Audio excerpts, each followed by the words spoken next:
Assalamualaikum warahmatullahi wabarakatuh. Pada kesempatan kali ini kita akan membahas materi perkembangan Islam di Nusantara.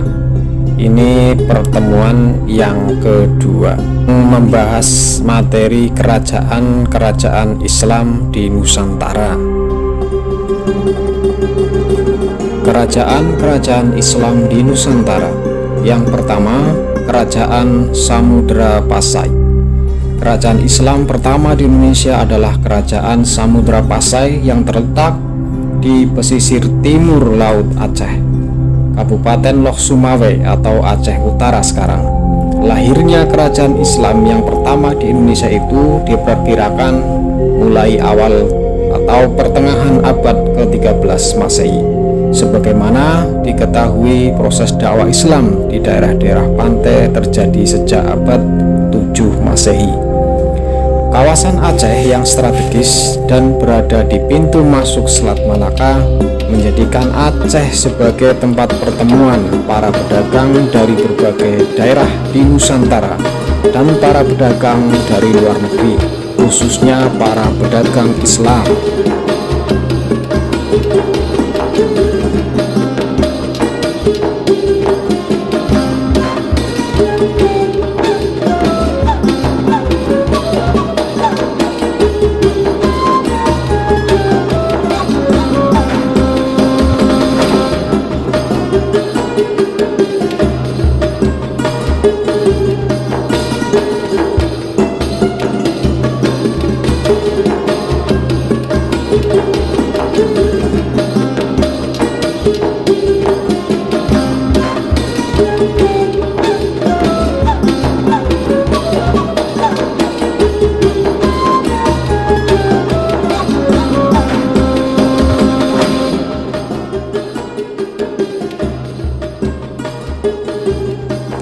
Kemudian yang kedua adalah Kerajaan Aceh.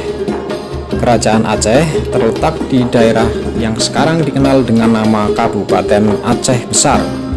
Nama Aceh menanjak dengan cepat pada abad ke-17. Sejak itu, seluruh Aceh berada di bawah naungan Aceh Besar yang berpusat di Kutaraja. Sultan pertama yang memerintah dan sekaligus sebagai pendiri kerajaan Aceh adalah Sultan Ali Mukhayyad Shah, yaitu pada sekitar 1514 sampai 1528 Masehi. Ali Mukhayyad Shah meluaskan wilayah kekuasaannya ke daerah Pidie yang bekerja sama dengan Portugis, kemudian ke Pasai pada tahun 1524 Masehi. Dengan kemenangannya terhadap dua kerajaan tersebut, Aceh dengan mudah melebarkan kekuasaannya ke Sumatera Timur. Kerajaan yang ketiga adalah Kerajaan Demak. Kerajaan Demak terletak di Kabupaten Demak, Provinsi Jawa Tengah. Kerajaan ini merupakan kerajaan Islam pertama dan terbesar di pesisir utara Jawa. Wilayah Demak sebelumnya merupakan kadipaten dari Kerajaan Majapahit. Kerajaan ini tercatat menjadi pelopor penyebaran agama Islam di Pulau Jawa dan Nusantara. Kerajaan Demak didirikan oleh Raden Patah pada tahun 1478 Masehi. Beliau merupakan putra Prabu Kertabumi, seorang raja Majapahit.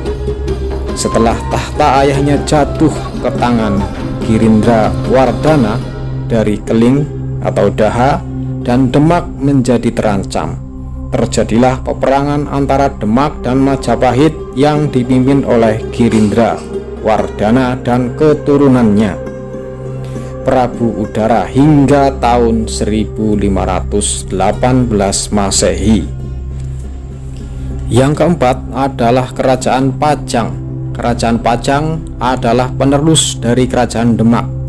Kesultanan yang terletak di daerah Kartosuro sekarang itu merupakan kerajaan Islam yang pertama yang terletak di daerah pedalaman Pulau Jawa.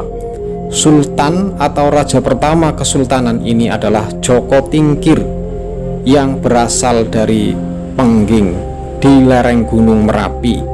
Joko Tingkir bergelar Sultan Hadiwijoyo. Kedudukannya yang disahkan oleh Sunan Giri segera mendapat pengakuan dari adipati di seluruh Jawa Tengah dan Jawa Timur. Demak kemudian hanya menjadi kadipaten yang dipimpin oleh Arya Pangiri, putra Sunan Prawoto. Yang kelima adalah Kerajaan Mataram Islam pada abad 17 sampai dengan 19 Masehi.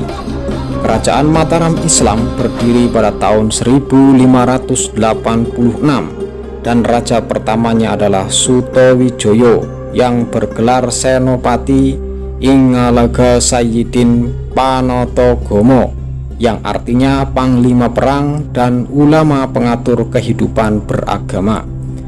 Pusat kerajaan ini terletak di sebelah tenggara kota Yogyakarta, yakni di Kota Gede. Kerajaan Mataram mencapai puncak kebesarannya pada masa pemerintah Sultan Agung Hanyakrokusumo pada tahun 1613 sampai dengan 1645 Masehi. Hal itu merupakan cerminan dan kebesaran jiwa, keberanian, keuletan, dan kecakapan serta kuatnya kepribadian Sultan Agung. Ia adalah seorang militer yang ulung, organisator yang berhasil, ahli politik, ahli sastra, ahli filsafat, dan sangat mementingkan urusan agama. Yang keenam adalah Kerajaan Banjar. Kerajaan Banjar adalah kerajaan Islam di Pulau Kalimantan, tepatnya di Provinsi Kalimantan Selatan saat ini. Pusat kerajaan Banjar yang pertama adalah daerah di sekitar Uin Utara atau Banjarmasin yang sekarang. Namun setelah keraton di Kuin dihancurkan oleh Belanda, pusat kerajaan dipindah ke Martapura. Kerajaan ini berdiri pada tahun 1526 Masehi dengan Sultan Suryansah atau Raden Samudra sebagai sultan yang pertama. Wilayah kekuasaan kerajaan Banjar meliputi Banjarmasin, Martapura, Tanah Laut, Margasari, Amandit, Alai, Marabahan, Banua5 serta daerah hulu Sungai Barito. Yang ketujuh adalah Kerajaan Goa Talo. Pada awal di daerah Goa terdapat 9 komunitas yang dikenal dengan nama Bate Salapang atau 9 bendera, yang kemudian menjadi pusat kerajaan Goa: Tombolo, Lakiung, Parang-Parang, Data, Agangjene, Saumata, Bisei, Sero, dan Kalili. Kemudian semua komunitas bergabung dan sepakat membentuk Kerajaan Goa. Kerajaan Goa adalah salah satu kerajaan besar dan paling sukses yang terdapat di daerah Sulawesi Selatan. Di Sulawesi Selatan pada awal abad ke-16 terdapat banyak kerajaan bercorak Hindu, tetapi yang terkenal adalah Goa, Talo, Bone, Wajo, Sopeng, dan Luwu. Pada tahun 1605 Sultan Alauddin dari Goa masuk Islam berkat adanya dakwah dari Datuk Ribandang dan Sulaiman dari Minangkabau. Maka sejak saat itu kerajaan Goa resmi menjadi kerajaan Islam. Yang kedelapan adalah Kerajaan Ternate. Kerajaan Ternate berdiri pada abad ke-13 Masehi. Ibu kotanya terletak di Sampalu, Pulau Ternate. Selain Kerajaan Ternate di Maluku, juga telah berdiri kerajaan-kerajaan lain, yaitu Jailolo, Tidore, Bacan, dan Obi. Di antara kerajaan-kerajaan itu, Kerajaan Ternate yang paling maju. Kerajaan Ternate banyak menghasilkan rempah-rempah, sehingga Ternate banyak dikunjungi oleh pedagang-pedagang dari Jawa, Melayu, Cina, dan Arab. Selain didatangi para pedagang, Ternate juga memiliki kapal-kapal dagang yang sering berlayar ke daerah-daerah lain.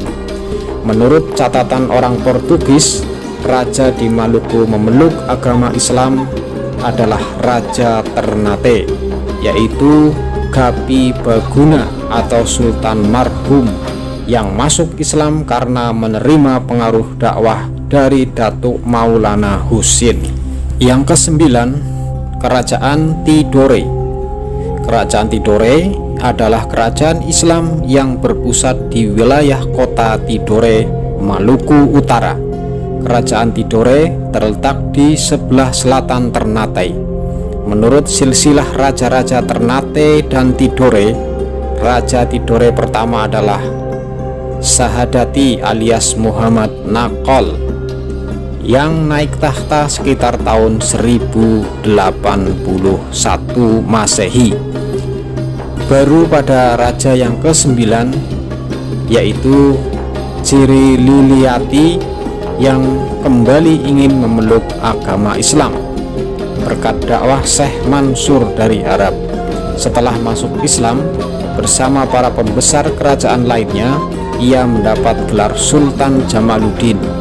Putra sulungnya juga masuk Islam karena dakwah Syekh Mansur.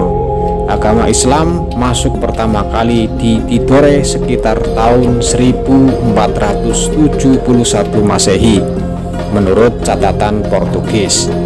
Setelah Ternate berhasil meluaskan wilayahnya dan membentuk persekutuan yang disebut Uli V, Kerajaan Tidore juga berhasil memperluas pengaruhnya ke Halmahera, Pulau Raja Ampat, Seram Timur, dan Papua yang dipersatukan dalam Persekutuan Uli Siwa.